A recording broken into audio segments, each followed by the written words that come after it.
Hi viewers, ഞാൻ നിങ്ങളുടെ പൗർണമി. ഇതാ കാണുന്നത് 1.5 കൊല്ലം മുന്നേയുള്ള ഞാനാണ്. ഇതിനകത്തുള്ള എൻ്റെ മുടി കണ്ടാലറിയാം ഇപ്പം നല്ലോണം മുടി നീണ്ടിട്ടുണ്ടെന്നുള്ളത്. ഇതിനായിട്ട് ഞാൻ ഫോളോ ചെയ്തിരുന്ന 6 ടിപ്സും ഒരു മാജിക് ട്രിക്കിനെ കുറിച്ചിട്ടാണ് ഇന്നത്തെ വീഡിയോ. ഈ വീഡിയോയിൽ പറയുന്ന പോലെ തന്നെ ഒരു മാസം ട്രൈ ചെയ്യുമെങ്കിൽ തീർച്ചയായിട്ടും നിങ്ങൾക്ക് റിസൾട്ട് കിട്ടും. ഈ ചാനൽ ഇന്ന് വരെ സബ്സ്ക്രൈബ് ചെയ്തിട്ടില്ലെങ്കിൽ മറക്കാതെ സബ്സ്ക്രൈബ് ചെയ്യുക. അപ്പം നമുക്ക് വീഡിയോയിലോട്ട് പോവാം. ഇതിനകത്ത് പറയുന്ന 6 ടിപ്സും ഒട്ടും തന്നെ കാശിന് ചിലവില്ലാത്ത സംഭവങ്ങളാണ്. വീട്ടിൽ തന്നെ നമുക്ക് മുടിക്ക് കൊടുക്കേണ്ട ചില കെയറുകളെ കുറിച്ചിട്ടാണ് ഞാൻ പറയാൻ പോകുന്നത്. ഇതിൽ ആദ്യത്തെ കാര്യം എന്ന് പറയുന്നത് 2 times നമ്മൾ ഡെയിലി മുടി കോതണം. അത് ചെയ്യാതിരിക്കാൻ പാടില്ല. ടൈമില്ല, അല്ലെങ്കിൽ വേറെ എന്തെങ്കിലും കാരണങ്ങൾ കൊണ്ട് മുടി ചീകാണ്ട് അങ്ങനെ തന്നെ വിടുകയാണെന്നുണ്ടെങ്കിൽ തീർച്ചയായിട്ടും ഹെയർ ഗ്രോത്തും ഉണ്ടാകില്ല, ഹെയർ ഫോൾ ഉണ്ടാകും. അപ്പം ഡെയിലി 2 times ചീകി കൊടുക്കണം. പിന്നെ ചിലർ പറയുന്നൊരു കാര്യമുണ്ട്, ഒരുപാട് തവണ ചീകിയാൽ വളരെ നല്ലതാണ്, 6-7 തവണയൊക്കെ മുടി ചീകണം എന്ന് പറഞ്ഞ് ഞാൻ പല വീഡിയോസിലും കണ്ടിട്ടുണ്ടായിരുന്നു. എപ്പോഴാണെന്ന് വെച്ചാൽ ഞാൻ മുടി വളർത്താൻ എന്തൊക്കെ ചെയ്യണം എന്ന് സെർച്ച് ചെയ്യുന്ന സമയത്ത്. അത് തെറ്റാണ്, അങ്ങനെ ചെയ്യാൻ പാടില്ല. അങ്ങനെ ചെയ്യുമ്പോഴത്തേക്ക് നമ്മളുടെ മുടിയുടെ ഫോളിക്കിളിൽ നിന്ന് ഈ മുടി ലൂസായിട്ട് അവിടെ നിന്ന് ഊരിപ്പോരും. അപ്പോൾ ഹെയർ ഫോൾ കൂടാനുള്ളൊരു സാധ്യതയുണ്ട്. ഡെയിലി 2 times കോംബ് ചെയ്താൽ മതിയാവും. രാവിലെ ഒരിക്കൽ, വൈകുന്നേരം ഒരിക്കൽ. മുടി നനഞ്ഞിരിക്കുന്ന സമയത്താണെങ്കിൽ ചീകാൻ പാടില്ല.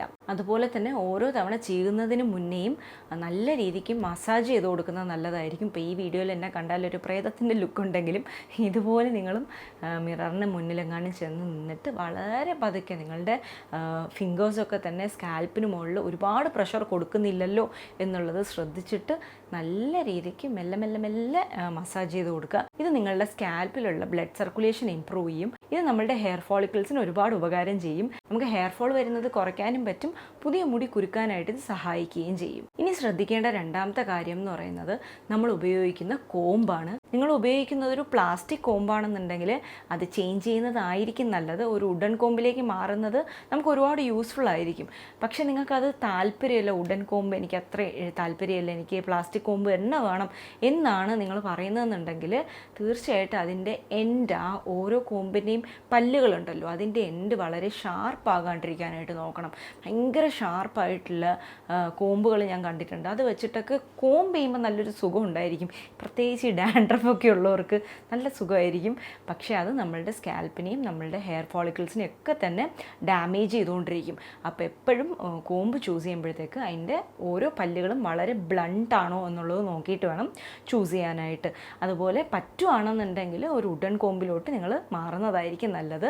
അപ്പോൾ ഞാൻ ഉപയോഗിക്കുന്ന കോമ്പ് ഇതാണ്. ഇതൊരു നീമിൻ്റെ വുഡിലുണ്ടാക്കിയിട്ടുള്ള കോമ്പാണ്. ഇപ്പം നീമിൻ്റെ വുഡിലുണ്ടാക്കിയ കോമ്പിന് കുറേ ഗുണങ്ങളൊക്കെ ഉണ്ട് എന്ന് പറഞ്ഞൊക്കെ കേട്ടിട്ടുണ്ടെങ്കിലും ഏത് വുഡിലുണ്ടാക്കിയ കോമ്പാണെന്നുണ്ടെങ്കിലും ഈ പ്ലാസ്റ്റിക് കോമ്പിനേക്കാളും ബെറ്റർ ആയിരിക്കും. പിന്നെ ശ്രദ്ധിക്കേണ്ട ഒരു കാര്യം എന്ന് പറയുന്നത് ഈ കോമ്പ് ആഴ്ചയിലൊരിക്കൽ നമ്മൾ ക്ലീൻ ചെയ്യണം. ക്ലീൻ ചെയ്യാതെ അതിൽ തന്നെ അഴുക്ക് ഇങ്ങനെ കയറിയിരുന്ന് കറുത്ത രീതിക്ക് ചില കോമ്പുകൾ നമ്മൾ കണ്ടിട്ടുണ്ടാവും പല സ്ഥലത്തും, നമ്മളുടെയൊക്കെ വീട്ടിൽ തന്നെ കാണും. അങ്ങനത്തെ കോമ്പ് യൂസ് ചെയ്തിട്ട് നമ്മൾ ചീകുമ്പോൾ ഉണ്ടാകുന്ന പ്രശ്നം എന്ന് വെച്ചാൽ എന്തൊക്കെ തന്നെ നമ്മളുടെ സ്കാൽപ്പ് ക്ലീൻ ആണെങ്കിലും വീണ്ടും വീണ്ടും ഈ കോമ്പിലുള്ള അഴുക്ക് നമ്മളുടെ സ്കാൽപ്പിലൊക്കെ ഡെപ്പോസിറ്റ് ആകും. ഇത് കാരണം ഒരിക്കലും ഡാൻഡ്രഫ് ഉള്ളവർക്ക് വിട്ടുപോകത്തില്ല. അതുപോലെ ഒരുപാട് ഡേർട്ട് സെറ്റിലായിട്ട് ചൊറിച്ചിലും സ്കിൻ ഇൻഫെക്ഷൻസും ഒക്കെ വരാനുള്ള സാധ്യതയുണ്ട്. അപ്പോൾ ആഴ്ചയിലൊരിക്കൽ നല്ല രീതിയിൽ ക്ലീൻ ചെയ്യുക. ക്ലീൻ ചെയ്യുമ്പോഴത്തേക്ക് നിങ്ങൾക്ക് ഏത് ഷാമ്പു ആണോ കംഫർട്ടബിൾ, നിങ്ങളുടെ സ്കാൽപ്പിന് ഇച്ചിങ്ങോ മറ്റ് പ്രശ്നങ്ങളോ ഒന്നും ഉണ്ടാക്കുന്നില്ല, നല്ല ഷാമ്പു ആണെന്ന് നിങ്ങൾ വിചാരിക്കുന്ന ആ ഷാമ്പു യൂസ് ചെയ്തിട്ട് ക്ലീൻ ചെയ്യാനായിട്ട് നോക്കുക. അപ്പോൾ ഈ കോമ്പിൻ്റെ ഓരോ പല്ലിനിടയ്ക്കും ക്ലീൻ ചെയ്യാൻ ഇച്ചിരി ബുദ്ധിമുട്ടാണ്. പഴയ ബ്രഷ് ഉണ്ടല്ലോ, ടൂത്ത് ബ്രഷ് ഉപയോഗിച്ചിട്ട് ക്ലീൻ ചെയ്താൽ വേഗം അത് ക്ലീനായിട്ട് നമുക്ക് എടുക്കാൻ പറ്റും. കുറേ സമയം വെള്ളത്തിൽ സോക്ക് ചെയ്യാനായിട്ട് വെച്ചിട്ട് പിന്നെ ക്ലീൻ ചെയ്തെടുക്കുകയാണെങ്കിൽ പെട്ടെന്ന് ഇങ്ങനെ ഇളകിപ്പോരും. അപ്പോൾ ആഴ്ചയിലൊരിക്കൽ ക്ലീൻ ചെയ്യുകയാണെങ്കിൽ ഇത്രയും ബുദ്ധിമുട്ടൊന്നും ഇല്ല കേട്ടോ, വളരെ എളുപ്പത്തിൽ നമുക്കത് ക്ലീൻ ചെയ്യാനായിട്ട് പറ്റും. പിന്നെ 2 ദിവസത്തിലൊരിക്കൽ നമ്മൾ തല തോർത്തുന്ന ടവൽ ചേഞ്ച് ചെയ്യാനായിട്ട് ശ്രമിക്കണം. ഇതും നമുക്ക് ഡാൻഡ്രഫൊക്കെ ഒരു പരിധി വരെ കൺട്രോൾ ചെയ്യാനായിട്ട് ഹെൽപ്പ് ചെയ്യും. ഇനി മൂന്നാമത്തെ കാര്യം എന്ന് പറയുന്നത് ഹെയർ ട്രിമ്മിങ് ആണ്. ഇത് നമുക്ക് തോന്നും ഒന്ന് ഇച്ചിരി നീണ്ടു വന്നപ്പോഴത്തേക്കും അറ്റം മുറിച്ച് കളയണമെന്ന് പറഞ്ഞാൽ വലിയ ബുദ്ധിമുട്ടല്ലേ, അങ്ങനെയാണ് എൻ്റെ മുടി എങ്ങനെ വളരും എന്ന് തോന്നും. പക്ഷെ അതല്ല സത്യം. മുടിയുടെ അറ്റം മുറിച്ച് കൊടുക്കുകയാണെങ്കിൽ മാത്രമേ നമുക്ക് നല്ല കട്ടിക്ക് ഭംഗിയുള്ള ഹെൽത്തി ആയിട്ടുള്ള മുടി വളരത്തുള്ളൂ. അതിൻ്റെ കാര്യം നമ്മുടെ മുടിയുടെ അറ്റം ഇങ്ങനെ വെണ്ട് കീറിപ്പോവും. എന്തൊക്കെ തന്നെ നമ്മൾ സൂക്ഷിച്ചാലും സ്പ്ലിറ്റ് എൻഡ്സ് വരാനുള്ള സാധ്യത നീണ്ട മുടിയുള്ള എല്ലാവർക്കും ഉള്ളൊരു കാര്യമാണ്. അപ്പോൾ ഒരു 3 മാസം കൂടുമ്പോഴെങ്കിലും ഒരിക്കൽ ചെറുതായിട്ടൊന്ന് ട്രിം ചെയ്ത് കൊടുക്കണം. ഒരു 1 മുതൽ 1.5 സെൻറ്റിമീറ്ററിൻ്റെ അത്രയൊക്കെ കട്ട് ചെയ്താൽ മതിയാവും. അപ്പോൾ അപ്പോഴേക്കും അവിടെ സ്പ്ലിറ്റ് എൻഡ്സ് എന്തെങ്കിലും ഉണ്ടെങ്കിൽ അത് പോവും. പിന്നെ മുകളിലേക്ക് ആ മുടി പൊട്ടിപ്പോവാതിരിക്കാനായിട്ട് ഇത് ഹെൽപ്പ് ചെയ്യും. അതല്ലാണ്ട് നമ്മളിങ്ങനെ മുറിക്കാതെ വിടുകയാണെന്നുണ്ടെങ്കിൽ ആ മുടിയുടെ തുമ്പിനൊരു അൺഹെൽത്തി ആയിട്ടുള്ളൊരു അപ്പിയറൻസ് ഉണ്ടായിരിക്കും. അതുമാത്രമല്ല ഇവിടുന്ന് പൊട്ടി പൊട്ടി പൊട്ടി പൊട്ടി മുകളിലേക്ക് കയറി മുടി മൊത്തം പൊട്ടി അങ്ങ് പോകും.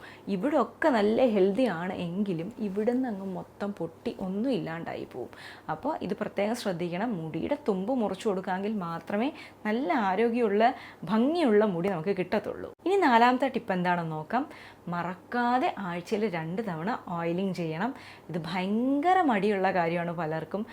അല്ലെങ്കിൽ 2 ഡ്രോപ്പ് എങ്ങാനും എടുത്തിട്ട് തലയിൽ പെട്ടെന്നൊന്ന് അപ്ലൈ ചെയ്തിട്ട് കുളിച്ചിട്ട് വരും. അങ്ങനെയൊക്കെ ചെയ്യുകയാണെന്നുണ്ടെങ്കിൽ ഒരു ഗുണവും ഉണ്ടാകത്തില്ല. നിങ്ങൾ എന്ത് ഓയിലാണോ യൂസ് ചെയ്യുന്നത്, നിങ്ങളുടെ ഹെയറിന് ഈ ഓയിൽ ഓക്കെ ആണെന്ന് തോന്നുന്നു, ഏത് ഓയിലാണെങ്കിലും കുഴപ്പമില്ല. ഞാൻ പാരഷൂട്ടാണ് യൂസ് ചെയ്യുന്നത്. അതിൽ പ്രത്യേകിച്ച് ഒന്നും ഇട്ട് അങ്ങനെ കാച്ചിയ എണ്ണയോ അങ്ങനെ ഒന്നും ഉപയോഗിച്ചിട്ടില്ല. അങ്ങനെയൊക്കെ ഉപയോഗിക്കുമ്പോൾ എനിക്ക് ഒരുപാട് മുടി കൊഴിഞ്ഞു പോകുന്നതായിട്ട് എനിക്ക് തോന്നാറുണ്ട്. അപ്പോൾ നിങ്ങൾ ഏത് ഓയിലാണോ യൂസ് ചെയ്യുന്നത് അത് ഉപയോഗിച്ചിട്ട് നല്ല രീതിക്കൊന്ന് മസാജ് ചെയ്ത് കൊടുക്കുക. മസാജ് ചെയ്തൊരു 10 to 20 മിനിറ്റ്സ് എങ്കിലും അത് തലയിൽ അങ്ങനെ തന്നെ വയ്ക്കാനായിട്ട് നോക്കുക. ചിലർക്ക് ഭയങ്കരമായിട്ട് കോൾഡൊക്കെ വരും. അങ്ങനെയുള്ളവരാണെന്നുണ്ടെങ്കിൽ ഒരു 5-10 മിനിറ്റിലൊക്കെ പോയിട്ട് കുളിക്കാം. അതല്ല നിങ്ങൾക്ക് അങ്ങനത്തെ പ്രശ്നമൊന്നും വരില്ല എന്നുണ്ടെങ്കിൽ ഒരു അരമണിക്കൂർ വരെ വെയിറ്റ് ചെയ്യുന്നത് നല്ലതായിരിക്കും. നല്ല രീതിക്ക് ഓയിൽ ചെയ്തിട്ട് മസാജ് ചെയ്തതിന് ശേഷം പോയിട്ട് കുളിക്കാം. കുളിക്കുമ്പോഴത്തേക്ക് ഈ ഓയിൽ കഴുകി കളയണം. ആ തലയിലിട്ട് നടക്കാൻ പാടില്ല. തണുപ്പല്ലേ, അപ്പോൾ ഓയിൽ തലയിൽ കിടക്കട്ടെ എന്ന് വിചാരിക്കുകയാണെന്നുണ്ടെങ്കിൽ ഡാൻഡ്രഫ് പോലുള്ള പ്രശ്നങ്ങളൊക്കെ വരും. അപ്പോൾ അത് വരാതിരിക്കാനായിട്ട് നല്ലൊരു ഷാമ്പു ഉപയോഗിച്ചിട്ട് കഴുകി കളയണം. ഇനി ഷാമ്പു ചിലർ ഉപയോഗിക്കാറില്ല. അതിന് പകരം താളി ഉപയോഗിക്കുന്നവരുണ്ട്, പയറുപൊടി ഉപയോഗിക്കുന്നവരുണ്ട്. നിങ്ങൾക്ക് എന്താണോ കംഫർട്ടബിൾ അത് ഉപയോഗിക്കാം. പക്ഷേ മുടിയിലുള്ള എണ്ണ മൊത്തം പോയിട്ടുണ്ടാവണം, അത്രയേ ഉള്ളൂ. ഇപ്പോൾ എനിക്ക് ഷാമ്പു ആണ് ഇവിടെ സൗകര്യം. ഞാൻ ഫ്ലാറ്റിലൊക്കെ ആയതുകൊണ്ട് എനിക്ക് ചെമ്പരത്തിപ്പൂ കിട്ടത്തൊന്നുമില്ല.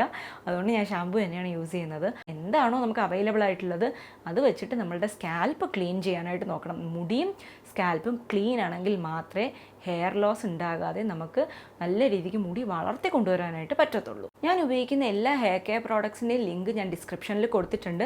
നിങ്ങൾക്ക് താല്പര്യം ഉണ്ടെന്നുണ്ടെങ്കിൽ നോക്കാം. പിന്നെ ഒരു കാര്യം ഞാൻ പറയാമല്ലോ, ഈ ബേസിക് ആയിട്ടുള്ള കെയർ കൊടുക്കാനായിട്ട് ഈ ഒരു വീഡിയോയിൽ പറയുന്ന പ്രോഡക്ട്സ് അല്ലാതെ വേറെ ഒന്നിൻ്റെയും തന്നെ ആവശ്യം നമുക്കില്ല. പിന്നെ നമുക്ക് നല്ല രീതിക്ക് മുടിയൊക്കെ വളർന്നു തുടങ്ങുമ്പോഴത്തേക്ക് ചെറിയ പരീക്ഷണങ്ങളൊക്കെ നടത്താം എന്നല്ലാതെ ഒട്ടും മുടി വളരുന്നില്ല എന്നുള്ള സ്റ്റേജിൽ നിന്ന് നമുക്ക് മുടി വളർത്തിയെടുക്കാനായിട്ട് അങ്ങനെ ഒരുപാട് പ്രോഡക്ട്സിൻ്റെ ഒന്നും ആവശ്യമില്ല. ഇനി അടുത്ത ടിപ്പ് എന്താണെന്ന് നോക്കാം.